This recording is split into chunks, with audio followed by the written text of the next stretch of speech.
Bonjour à tous, toujours en direct de la Normandie, avec le plaisir et le bonheur de vous avoir donné le tiercé de Clairefontaine ce vendredi.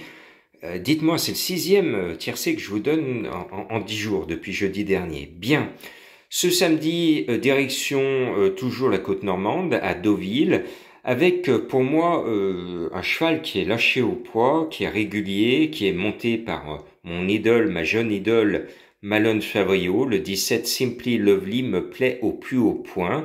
On est de nouveau sur la ligne droite, donc ce sont des courses pièges, mais lui, il coche toutes les cases, il a pratiquement tout pour lui. C'est un peu sa course, alors ce n'est pas un coup sûr à la gagne, mais c'est pratiquement, je dis bien pratiquement une certitude dans les 5.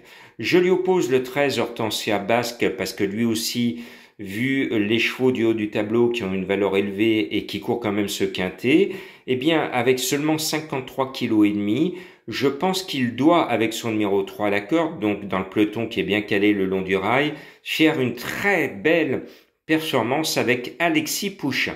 En milieu de tableau, bien, il y a un métronome, c'est le chouchou de Marie Vélon.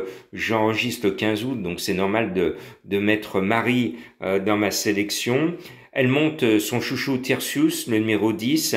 C'est un cheval qui est mignon tout plein, il est toujours là.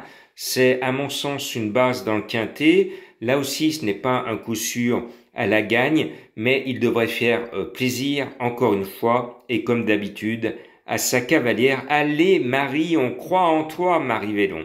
Le numéro 8, Omicron, est bien placé à la corde avec Michael Barzalona. Ça vient de gagner, ça a été pénalisé, mais les références de la course ne lui font porter que 58 kilos. La tâche est faisable et ce 8 a une chance régulière. Et puis le meilleur, normalement, le handicapeur, s'il a bien fait son boulot, c'est le meilleur.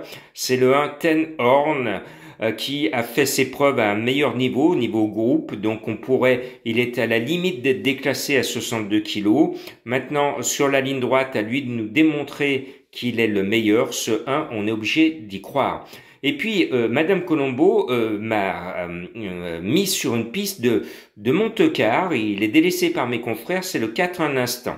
Alors, permettez-moi en un instant de vous narrer ses chances, parce que un instant, mais faites-moi le papier, faites-moi bien le papier. Vous le savez, moi, j'adore faire le papier. Les abonnés des Pronos du Cœur le savent. Un instant, c'est spécialiste des courses listed, c'est-à-dire courses principales, coincées entre les gros handicaps quintés et les groupes 3. Donc un instant a fait plusieurs fois l'arrivée de course listed et en plus assez régulièrement troisième, c'est-à-dire dans les bons chevaux.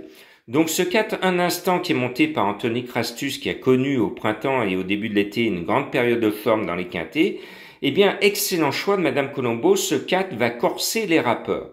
Et puis le 6 Major Hawk, c'est le tenant du titre, il est dans son jardin, il adore ce parcours, il adore Deauville. Là aussi, il vient de regagner, il a été pénalisé, mais quelque part il ne porte que 58 kilos et demi. Donc ce n'est pas une montagne de plomb comme le numéro 1 qui a 62 kilos sur le dos. Donc Major Hawk, étant à l'aise sur cette piste et sur ce parcours, est capable de défendre dignement son titre. Et puis tout en haut, il y a National Service, le 2, qui a bien gagné sa vie, qui a été bien pénalisé par le handicapeur, mais les références de la course lui permettent de courir à 61 kilos, ce n'est pas un cadeau, mais Jérôme Régnier ne court jamais à Deauville sans se voir une chance. Christian Demuro, faut tout le temps le mettre cette année, donc je le mets une nouvelle fois. 17, 13, 10, 8, 1, 4, 6 et 2, indice de confiance frileux, quintet piège sur la ligne droite, 2 sur 5, voilà. Bon week-end à ceux qui ont bossé cette semaine et bonnes vacances aux Haussiens.